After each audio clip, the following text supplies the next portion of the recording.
할렐루야.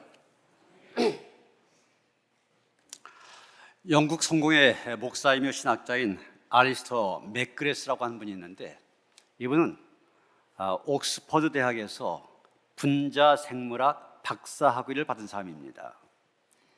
젊은 시절에는 무신론자, 하나님이 없다고 하는, 하나님을 부인하는 무신론자였습니다. 그런데 이 사람이 연구원으로 있던 중 기독교인 친구와 대화하는 가운데 종교에 대해서 흥미를 느끼게 되고, 신학으로 방향을 바꾼 다음에 같은 대학에서 신학 박사 학위까지 받게 됩니다. 이분이 내 평생에 가는 길, 이런 제목의 책을 썼는데, 이 책에서 기독교인의 삶을 설명할 때 여행이라고 하는 비유를 들어서 설명하고 있습니다.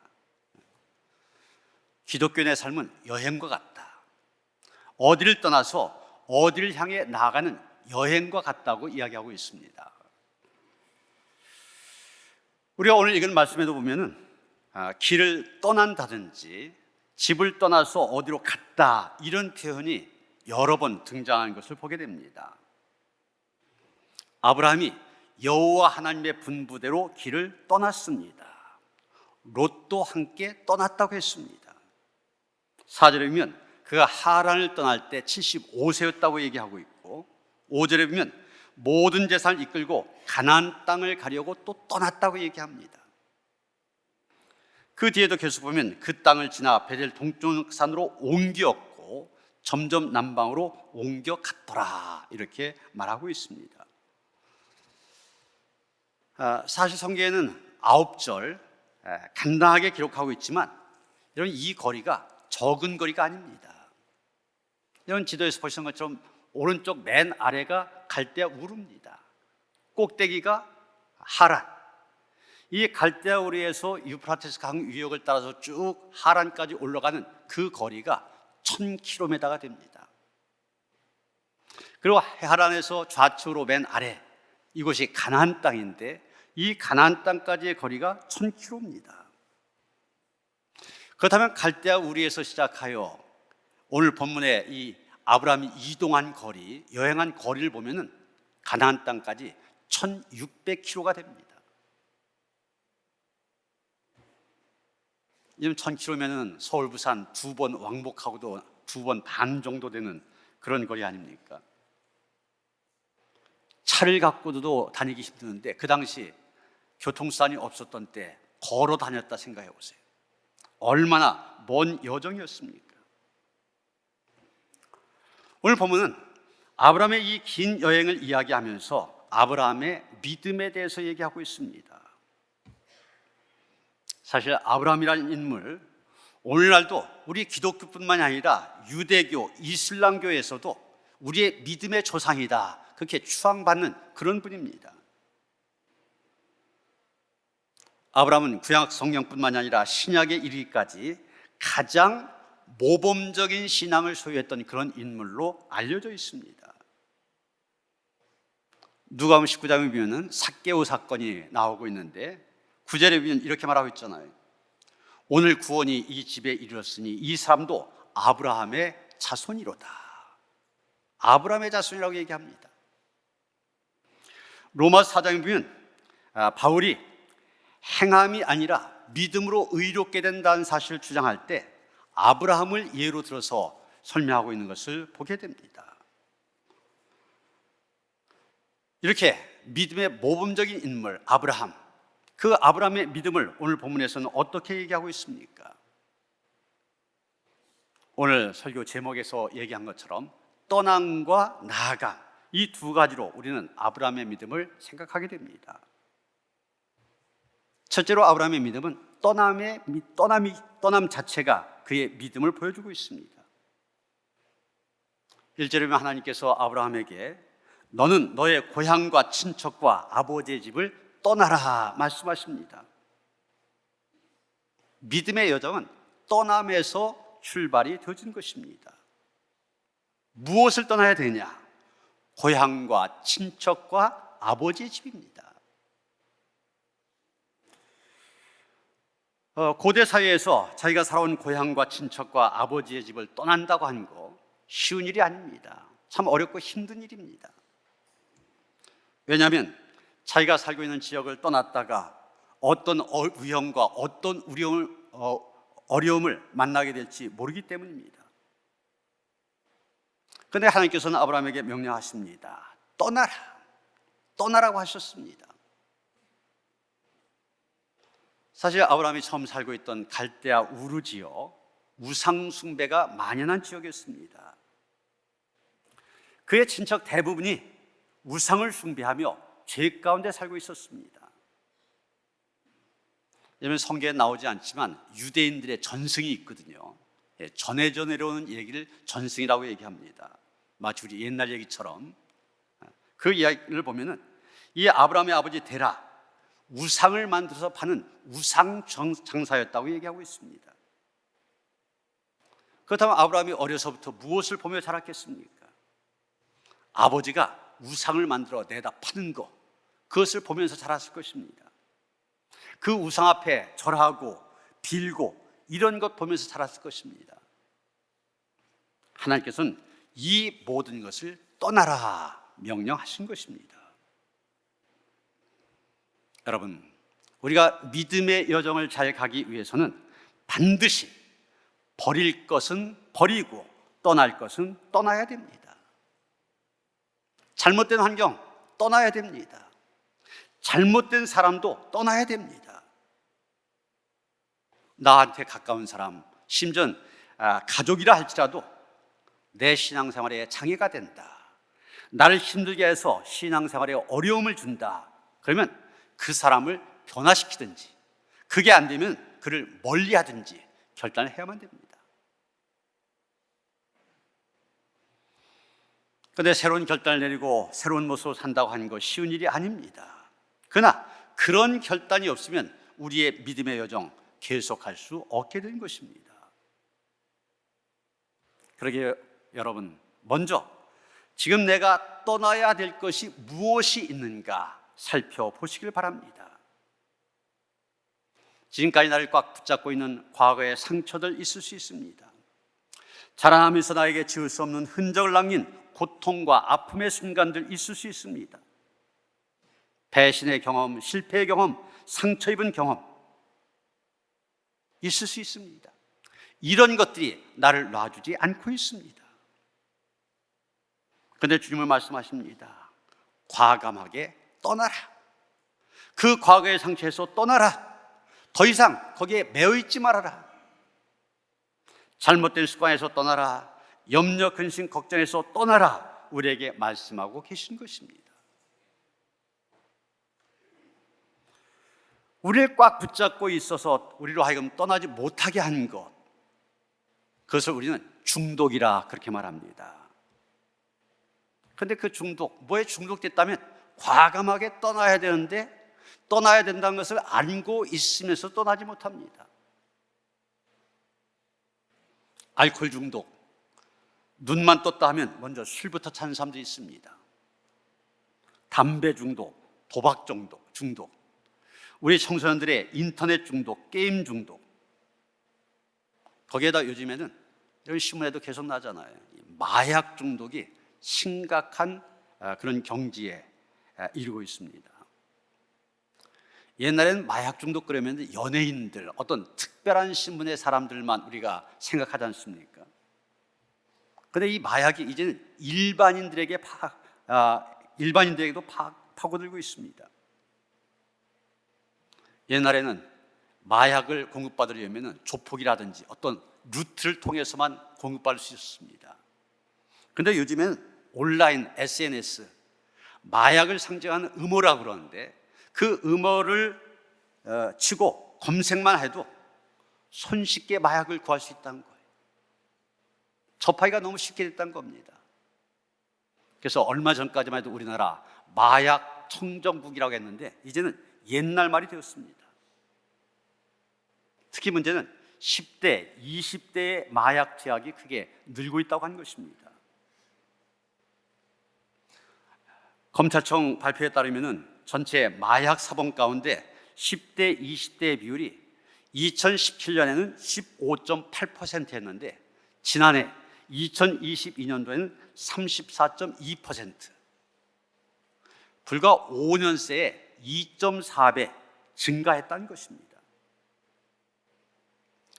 그 30대 이하가 전체 마약 사범의 59.7%를 차지하고 있다고 그래요.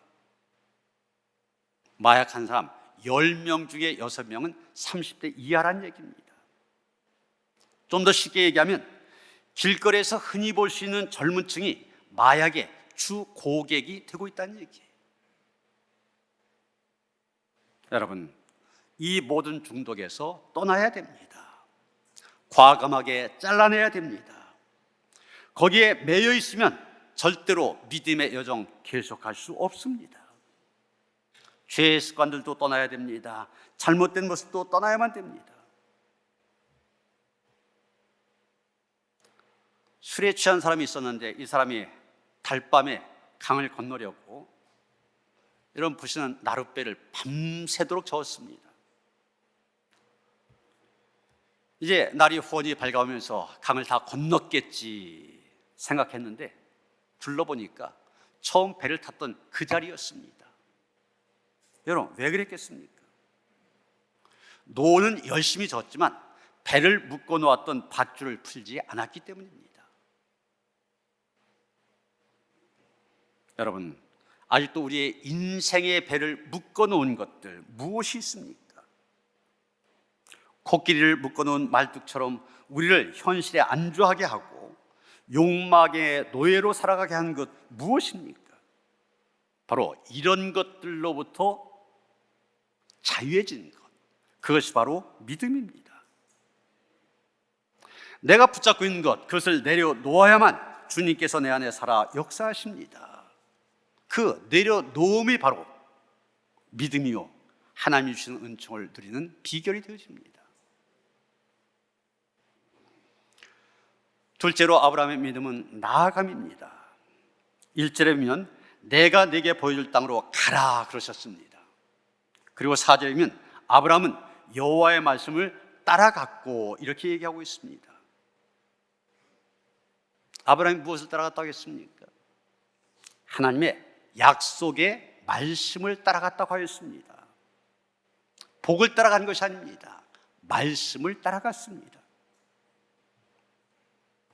여러분, 말씀은 씨와 같고 생명과 같습니다. 한 알의 밀알이 땅에 떨어져 썩으면 싹이 나는 것처럼 우리의 마음에 말씀이 심겨지면 믿음의 싹이 나게 되어 있습니다.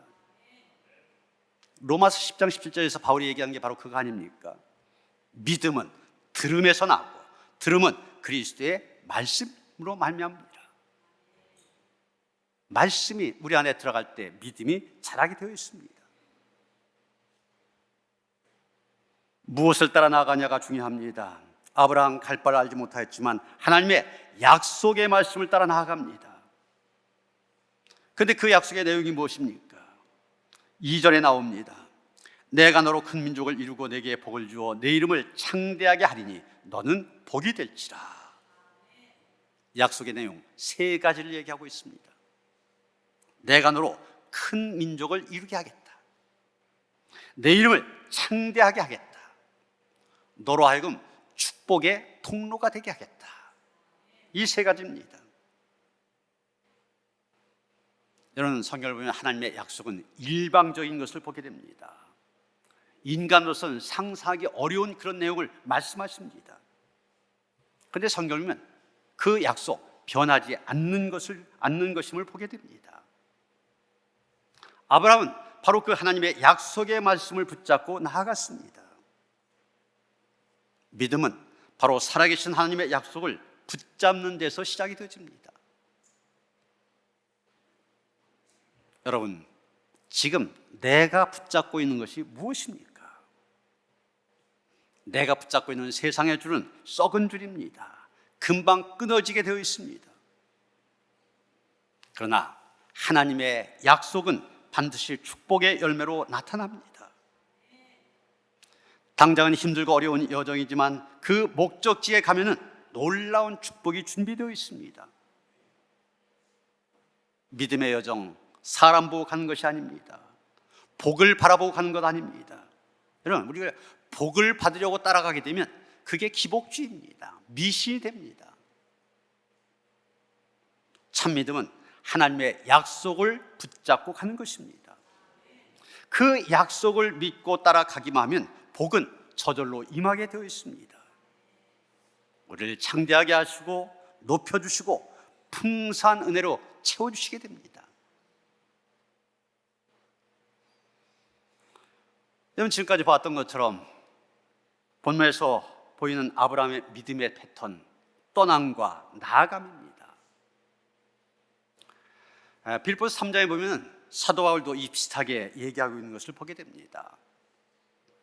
우리가 아브라함의 이야기를 통해서는 여행이라고 하는 비유를 통하여서 떠남과 나아감 보았지만, 바울은 믿음의 경주란 말로 표현하고 있습니다. 빌립보서 3장 13절 14절 말씀입니다. 형제들아, 난 아직 내가 잡은 줄로 여기지 아니하고 오직 한 일, 즉 뒤에 있는 것은 잊어버리고 앞에 있는 것을 잡으려고 표대를 향하여 그리스도 예수 안에서 하나님이 위에서 부르신 부름의 상을 위하여 달려가노라. 우리가 아브라함의 이야기를 통해서는 믿음이 무엇이냐? 떠남과 나아감이라고 했습니다. 바울도 두 가지로 얘기합니다. 믿음이 무엇이냐? 하나는 뒤에 있는 것은 잊어버리는 것입니다. 그리고 또 한 가지, 앞에 있는 것을 잡으려고 달려가는 것입니다. 믿음의 경주를 잘 하려면 뒤에 있는 것 잊어버려야만 됩니다. 바울, 이제까지 자기가 이뤄놓은 업적들이 많이 있었습니다. 그런데 그것을 잊어버리려고 한다고 얘기하고 있습니다. 왜 그렇습니까? 과거의 업적이 자기의 자랑거리가 되어서 자기의 발목을 잡을 수 있기 때문입니다. 이 정도만 할 만큼 했어. 그러면서 앞으로 나가지 못하도록 할 것을 두려워했던 것입니다. 발달 심리학에서는 인생을 크게 셋으로 구분하여 설명합니다. 청년 시기까지는 미래를 바라보며 사는 시기입니다. 장년기는 현재와 씨름하며 사는 시기입니다. 그리고 노년기는 과거를 회상하며 사는 시기다, 그렇게 얘기하고 있습니다.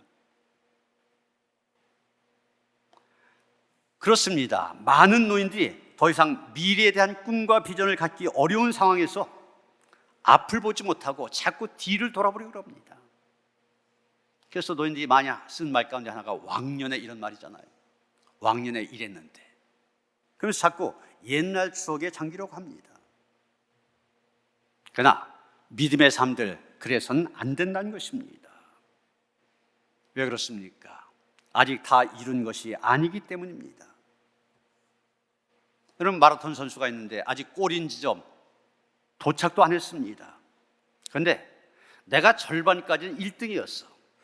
4분의 3 달릴 때까지만 해도 내가 세계 신기록이었어. 이렇게 주장할 때 그게 무슨 의미가 있습니까? 아무런 소용이 없습니다. 우리 그리스도인들 아직 달려야 할 거리가 남아있기 때문에 옛날 이야기에 심취해 있어서는 안 되는 것입니다. 계속 뛰어야 되는 것입니다. 그래서 바울은 믿음의 경주를 잘하기 위해서 앞에 있는 것을 잡으러 달려가라고 얘기하고 있습니다. 앞에 있는 것을 잡으려고 달려간다. 이 말 헬라어 원어로 보면 에펙테이노마이, 이런 말입니다. 그런데 이 말은 다름질, 경주에서 주로 쓰이는 말입니다. 달리기 선수가 결승점을 향하여서 달려가는 그 모습을 표현하고 있는 것입니다. 여러분, 올림픽 같은 데서 이 100m 경기하는 선수들 보면은 마지막 순간 남보다 먼저 결승점에 도착하려고 안간 힘을 쓴 것을 보게 됩니다. 그러다 보니 이 선수들 한눈 팔 여유가 없습니다. 뒤를 돌아본다든지 옆을 본다든지 관중석을 본다든지 그럴 여유가 없습니다. 오직 결승점만 보고 달리고 또 달리는 것입니다. 바울은 믿음의 경주가 그래야 된다고 말합니다. 오늘도 하나님께서 부르신 부름에 상응하여 최선을 다하여 달려간 것, 그것뿐임을 얘기하고 있습니다. 이런 사람은 바라보는 대로 인생을 살게 되어 있습니다. 어떤 사람이 길을 가다가 우연히 500원짜리 동전 하나를 주었습니다. 너무 기분이 좋습니다. 그 다음부터는 땅만 바라보고 삽니다. 동전 어디 없나. 그래서 평생 그가 주운 것 동전으로 250만 원, 머리핀 320개였다고 그래요. 얼마나 안타까운 인생을 살았습니까? 사람들은 다 무엇인가를 바라보며 살아갑니다. 새만 바라보며 평생 새를 연구한 사람도 있습니다. 별을 바라보고 평생 별을 연구한 사람도 있습니다. 그렇다면 여러분, 우리 그리스도인 무엇을 바라보며 살아야 됩니까? 본문 5절 하반절 말씀이 우리에게 중요한 의미를 주고 있습니다. 마침내 가나안 땅에 들어갔더라. 아브라함이 마침내 가나안 땅에 들어섰습니다. 하나님이 가라고 지시한 땅, 하나님이 보여주신 비전의 땅, 그 가나안에 이른 것입니다. 여기까지 이르기 위해서 그에게 많은 믿음이 필요했습니다. 사실 떠난 것도 또 도중에 여행한 것도 쉬운 일이 아니었습니다. 여기까지 이르기 위해서 큰 믿음이 필요했습니다. 그래서 결국은 약속의 땅 가나안에 도착한 것입니다. 이 가나안 땅에서 아브라함은 믿음의 조상이 되었습니다. 거기에서 아브라함은 믿음의 가문을 열게 되었습니다. 그래서 아브라함, 예수 그리스도를 이 땅에 오시게 하는 믿음의 조상이 되어집니다. 이 마태복음 1장 보면 예수님의 족보로 시작하고 있지 않습니까? 1절 뭐라고 말합니까? 첫 구절, 아브라함과 다윗의 자손 예수 그리스도의 계보라, 이렇게 소개하고 있습니다. 신약 성경 첫 번째로 나온 이름이 아브라함입니다. 하나님은 무명의 사람 아브람을 택하셔서 아브라함, 열국의 아버지로 높여주십니다. 그 이름을 창대하게 하십니다. 열방을 아브라함의 후손이 되게 하십니다. 갈라디아서 3장 14절이면 사도 바울은 이렇게 말하고 있습니다. 이는 그리스도 예수 안에서 아브라함의 복이 이방인에게 미치게 하고 또 우리로 하여금 믿음으로 말미암아 성령의 약속을 받게 하려 함이라. 아브라함의 복이 이방인에게 미치게 하였다고 했습니다. 아브라함이 축복의 통로가 되었다는 얘기입니다. 더 나아가서 바울은 우리가 바로 아브라함처럼 축복의 통로가 되어야 된다고 얘기하고 있습니다. 그렇습니다. 예수 그리스도를 주로 고백한 우리는 아브라함의 후손입니다. 아브라함처럼 축복의 통로가 되어야만 됩니다. 내 안에 있는 하늘의 복을 흘려보내는 축복의 파이프라인이 되어야 된다는 얘기입니다. 이제 6월 말에 우리 교회에서 캄보디아로 의료 및 문화 선교를 떠나게 됩니다. 우리가 캄보디아에 단독 선교사를 파송하고 선교센터를 통하여 선교를 하고 있는데 매달 800만 원이 그쪽으로 가고 있습니다. 우리가 코로나 3년 동안은 가지 못했었지만 그 이전 매년마다 의료 및 문화 선교를 갔었습니다. 왜 많은 예산을 들여가면서 또 많은 사람들이 가서 헌신하고 봉사하고 이런 일을 합니까? 바로 우리 교회가 캄보디아에서 축복의 통로가 되기를 원해서입니다. 제가 캄보디아에 가서 설교할 때마다 꼭 한 얘기가 있습니다. 우리나라 선교사들이 들어오기 전만 해도 너희 나라보다 더 못 산 나라였었다. 그런데 지금 세계 10대 강국 잘 산 나라가 됐지 않냐. 그 이유는 바로 선교사들에 의해서 전해진 복음 때문이다. 우리가 전하는 이 복음을 통하여서 너희들 하나님의 복을 받기를 원한다. 우리가 축복의 통로가 되기를 원한다. 꼭 설교합니다. 오늘 우리가 환경 선교 주일로 지키고 있습니다. 환경 선교 주일을 지키는 이유는 다른 거 아닙니다. 하나님께서 우리로 하여금 정말 행복하게 살도록 이 자연을, 지구를, 우주를 우리에게 주셨지 않습니까? 그런데 지금 기후 위기 시대를 맞이하고 있습니다. 작년에 사상 유례가 없는 홍수, 가뭄, 전 세계를 휩쓸었잖아요. 지금도 카나다에서 큰 불이 일어났는데 그 불로 인하여서 미국 동부, 뉴욕, 워싱턴 이쪽까지 지금 영향을 받고 있다고 그래요. 그래서 나온 얘기가 이것도 기후 문제다, 그렇게 얘기하고 있습니다. 잘못하면 우리는 우리 후손들에게 파괴된 지구를 물려줄 수밖에 없어요. 환경선교주의를 지키는 건 다른 거 아닙니다. 하나님께서 처음 만드신 아름다운 세계가 보존되어 우리 후손들에게 물려줘야 된다. 그렇게 함으로 인하여서 우리가 우리 후손들에게 축복의 통로가 되어져야 된다는 것입니다. 우리가 환경선교주의를 오늘 지키고 있지만 몇 주 전부터 탄소 중립 캠페인 우리가 함께 하고 있습니다. 사실 이 사업은 정부에서 하는 사업인데 이 민간 단체라든지 이런 것과 협력해서 일을 하고 있습니다. 인천에서 11군데가 선정이 되어졌는데 종교단체는 딱 2군데입니다. 선악동 성당과 그 다음에 우리 교회 중에서 우리 교회가 유일해요. 그래서 3년 동안 2천만 원 지원받아갖고 이 일을 합니다. 사실 우리 교회가 당연히 해야 되는 일인데 이젠 정부의 도움을 받아갖고 이 일을 더 잘할 수 있게 되었어요. 이런 정부가 이렇게 하는 이유 다른 거 아니잖아요. 그만큼 심각한 위기를 느끼고 있다고 하는 것입니다. 이대로 가다간 지구가 훼손된 채로, 파괴된 채로 우리 후손들에게 물려질 거다. 교회도 같은 생각을 하고 있기 때문에 창조 보존이라는 차원에서 환경선교, 환경보호 이 일에 힘쓰고 있는 것입니다. 그래서 이 일 자체도 우리가 축복의 통로로 이 세상을 향한, 우리의 후손을 향한 축복의 통로서의 삶을 살아가는 것입니다. 사랑하는 성도 여러분, 우리가 아브라함에게서 보는 것은 믿음의 모습, 떠남과 나아감입니다. 아브라함처럼 떠남과 나아감의 이 믿음으로 우리가 이 땅에서 축복의 통로서의 사명을 힘써 감당하며 살아가는 그런 성도들 되시기를 주님의 이름으로 축원합니다.